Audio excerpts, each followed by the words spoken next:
Dans la commune rurale de Markala, région de Ségou, les questions liées à la gouvernance de l'eau, l'hygiène et l'assainissement n'étaient pas publiquement débattues entre les communautés et leurs élus locaux.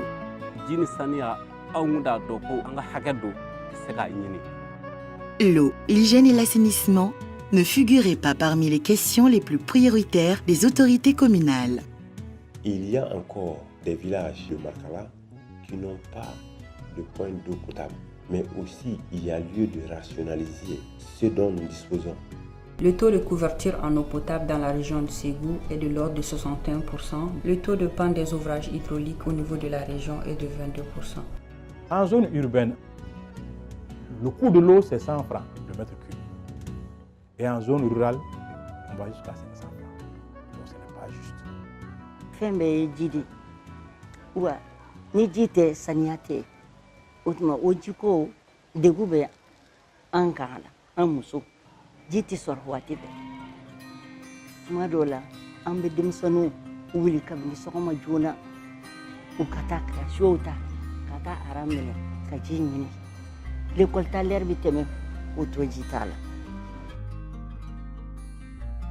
Selon une évaluation que nous avons réalisée dans les centres de santé, avec l'outil facette développé par Tête des Hommes, 55% des centres de santé ne disposaient pas de services de base en termes d'hygiène et 79% en termes de gestion des déchets biomédicaux et 74% en termes d'assainissement. L'accès à l'eau et à l'assainissement est un droit fondamental de l'être humain. Terre des Hommes Lausanne le revendique et base ses interventions sur une approche droit plutôt que besoin. L'accès aux services de base en eau, hygiène, assainissement est une question de vie et de droits humains qui logiquement se trouve au cœur des priorités de nos deux domaines d'intervention, la santé materno-infantile depuis les centres de santé jusqu'au niveau communautaire et la protection de l'enfance.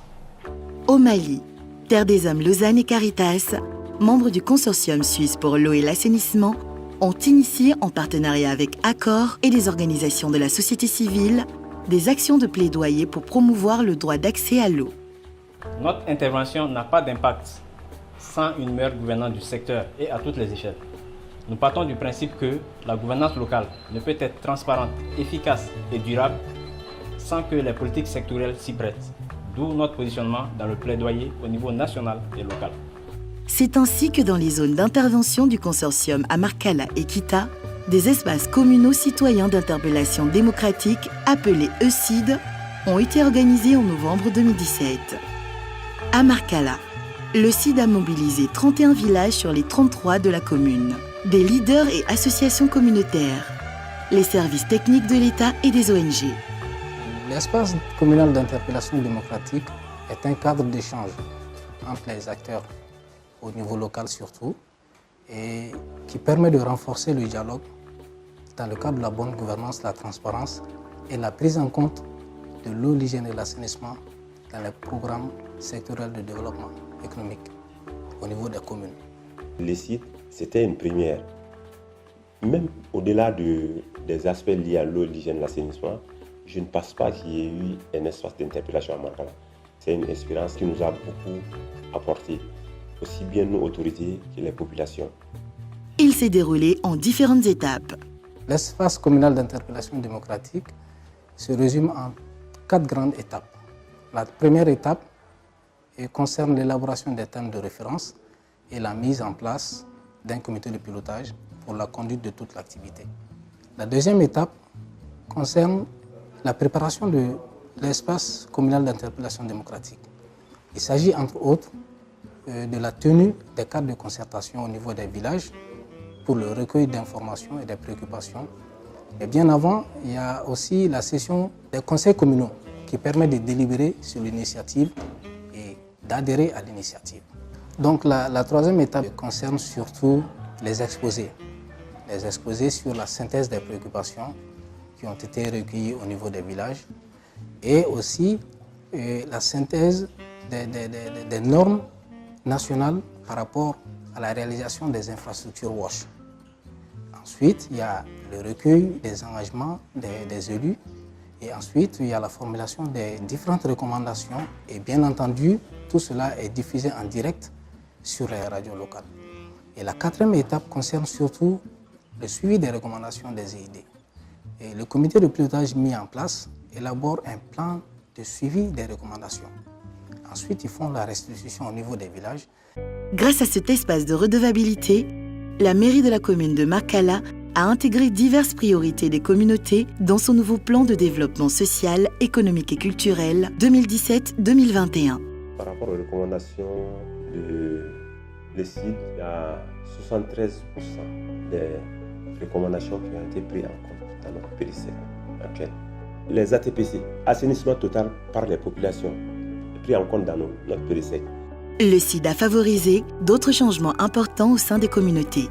Bi on y'a don kenen nu sigile sania kenen haka nyini kenen sigile on y'a don ka foko anga haka do jini sania ka nyini am se ka nyina ngam barabo fe nyini ko min kadani bi bo anga mo y'a don ka fo du war min sara ji war te sanité nga pour que ce que fait la balo a kenen tien pour ka jo quoi parce que na joro bina bara betche. Ça a permis à la population de connaître que le contrôle de la qualité de l'eau est l'une des missions du CISREF de Makala. Ensuite, cela a permis aux populations de connaître dans le fond ce qui se passe dans les ASACO et comment les centres de santé sont gérés par les ASACO. Le CID et les concertations locales dans les zones d'intervention du consortium n'ont pas influencé seulement le PDSEC, ils ont eu un impact sur le processus de rélecture du Code de l'eau. Le premier objectif, c'est de permettre aux communautés de percevoir les enjeux liés à la relecture du Code de l'eau. Le second objectif également, c'était de s'assurer de l'implication de ces communautés dans ce processus. Et le troisième objectif également, c'est de permettre aux parlementaires de percevoir et aussi comment les communautés ont vécu ce processus de relecture du Code de l'eau. Un texte de loi sera voté et suite à notre visite, suite à ce que nous avons recueilli, donc les attentes recueillies, les préoccupations recueillies doivent être vraiment en bonne place dans le futur projet de loi. L'organisation d'un tel espace de redevabilité n'a pas été sans difficulté. La principale difficulté que nous avons eue au niveau de la tenue de l'ESID à Makala, c'est la réticence de certains acteurs qui n'ont pas été associés au début de l'élaboration des termes de référence. Or, l'ESID est un exercice complexe qui amène un peu de méfiance auprès des autorités. Donc, il faut une compréhension commune de l'ensemble des acteurs par rapport à la tenue de l'ESID. Aujourd'hui, le CID a apporté des changements, mais il reste des défis à relever. Je pense qu'ensemble, le défi, c'est le défi de la mise en œuvre de ce PDC. Et nous espérons le réussir au terme des 5 années. Au-delà des questions d'eau, d'hygiène, d'assainissement, il y aura d'autres espaces d'interpellation communale à Makala.